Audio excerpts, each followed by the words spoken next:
In a world where deforestation is the single biggest contributor to greenhouse gases, Canada, because we have publicly owned forests, regenerates its forests by law. In a world in which the vast majority of operations, of logging operations, have no outside scrutiny, the vast majority of Canadian operations are subject to the scrutiny of certification systems. And we have more FSC in Canada than anywhere else in the world. CSA, I'm very, very proud of, and our Americans like their SFI, and we sell that into their markets. But our certification systems, compared to the rest of the world, creates very high standards. In a world in which is awash in incremental changes in energy efficiency, we've gone to 60% renewable energy and have an objective 100% renewable energy based on waste in our mills.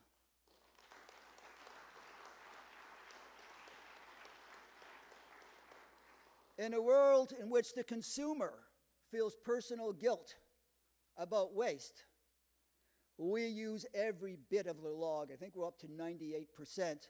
We have committed to taking every scrap, every single scrap of waste paper that people will give us and using it in our recycling mills. And we've reduced what goes to landfill by 40% and are continuing to improve that enormously.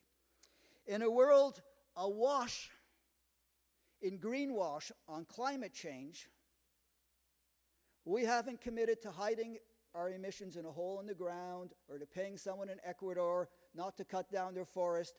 We've committed to carbon neutrality with no purchased offsets, cradle to grave, from the forest to the landfill, so that we can look our customers of the future in the eye and say, yes, it has integrity as a carbon neutral product.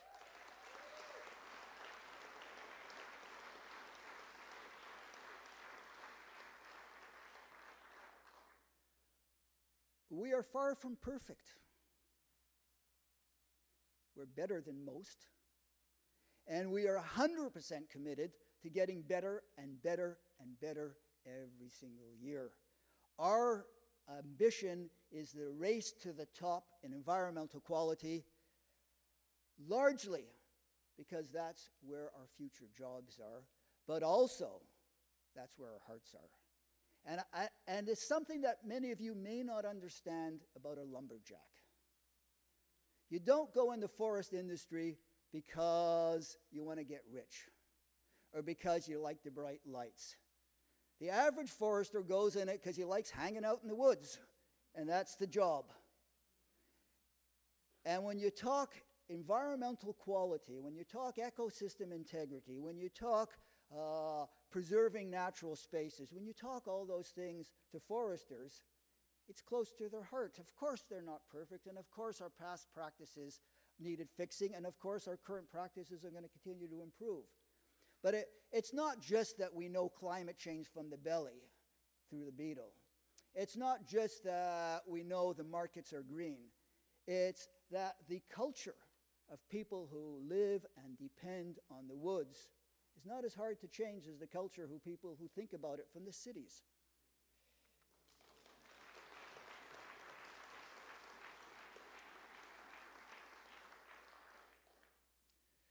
So we've chosen our path. We haven't decided not to retreat. We are going through the worst recession of the last 2 generations. Most of our best friends have been laid off. But we know markets are going to return. We know that our competitors will have their own disadvantages. And we are determined to have forest industry jobs in Canada based upon what the world needs, which is products of the highest environmental quality. And I don't want to pretend it's easy. You know, sometimes the environment and the economy goes easily together. Get off of fossil fuels, the suckers can't get your money. That makes sense. Provide certified products, you can sell them more easily. But we do have painful choices that we face every single day. When you live at street level of the environment, economy and social, you're faced with critical caribou habitat and the worry about how do you look at the mayor in the eye or the union chief in the eye and say, we're going to slow down this mill to save critical habitat when there's hardly any jobs left. No one I've talked to knows an answer that doesn't wrench their guts. When I talk to the environmental community, and we work very closely with them on caribou habitat, there's no sort of, well, duh, close the mill. And when we talk to the mayors and the unions, they say, oh, I don't know if we can lose another 50 jobs in this town without the town shutting. So I don't want to pretend that it's all easy, that this integration of environment and economy doesn't have its hard bits. But overall, within that kind of accepting that that's part of the process of evolution, overall, there's no doubt that the only way we're going to get environmental progress is to build it into the economy, and the only way we're going to make any money is to do it within the realities of our planet, of nature, of environmental realities.